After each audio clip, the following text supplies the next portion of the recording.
Well, I was one of those naive souls who, until this weekend, thought that a growler was another name for a pork pie. Apparently, in some parts of Britain, it's a vernacular term for something altogether more anatomical. I mention this because the word, I won't use it again lest it causes offence, is central to the strange case of Angela Rayner and claims of Fleet Street misogyny. Do bear with me.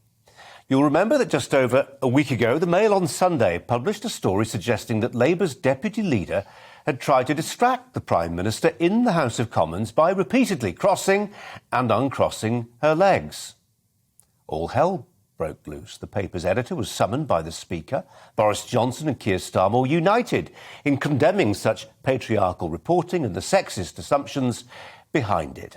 When, within days, it also emerged that a Tory MP had been looking at porn, it did seem that Parliament had a serious problem. It probably still does. And indeed, Neil Parish was surely right to resign over behaviour that no workplace should tolerate. But the Rayner story, where all this started, it's unravelling. Yesterday, the Mail on Sunday published a remarkable account of who really told the Angela Rayner story. And the name in the frame is the same one found by an internal Tory party investigation. The name? Some unreconstructed dinosaur from the Tory shires? No, the person who apparently told the story about Angela Rayner crossing and uncrossing her legs is Angela Rayner. A columnist at the Mail on Sunday, Dan Hodges, has spoken to 4 MPs who recall Rayner telling the story about herself. She even used the word I mentioned earlier as part of a light-hearted anecdote. This all seemingly happened while Rayner was sharing a cigarette with other parliamentarians next to the Commons terrace, which overlooks the River Thames. Now, it's a pretty low thing for an MP who was sharing a smoke and a joke with Rayner to then share this light-hearted confession with a newspaper, but sad to say, that sort of tittle-tattle sells papers, and there's a long and inglorious history of it in Fleet Street.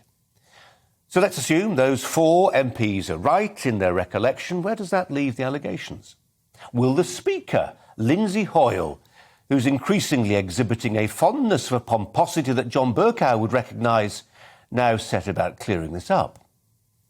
Some might say this is just the word of one group of Tory MPs. You can't believe what they say, especially when the stakes are high. Well, that doesn't really wash, does it? After all, it was what 2 Tory MPs saw in the Commons, which last week did for the career of Neil Parish. They saw him watching porn, and he was gone. But what about the MPs who saw Angela Rayner telling a story that was then held up as an example of Conservative moral corruption and journalistic mendacity? Is there any reason to unequivocally believe eyewitness accounts from one group of Tory MPs, but not another? As Isabel Oakeshott writes in The Spectator, it is now abundantly clear that Ms Rayner is not the target of outrageous misogyny that she had us believe. But The Spectator piece aside, where is the mainstream media clarification of this story?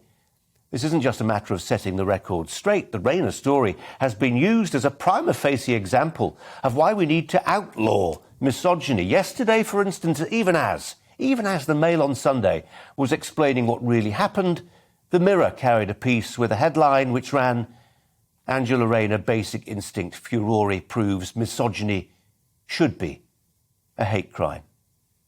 It proved nothing of the kind.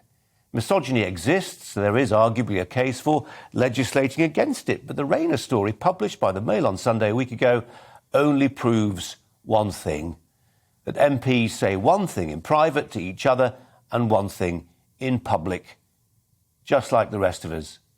That's the Brazier angle.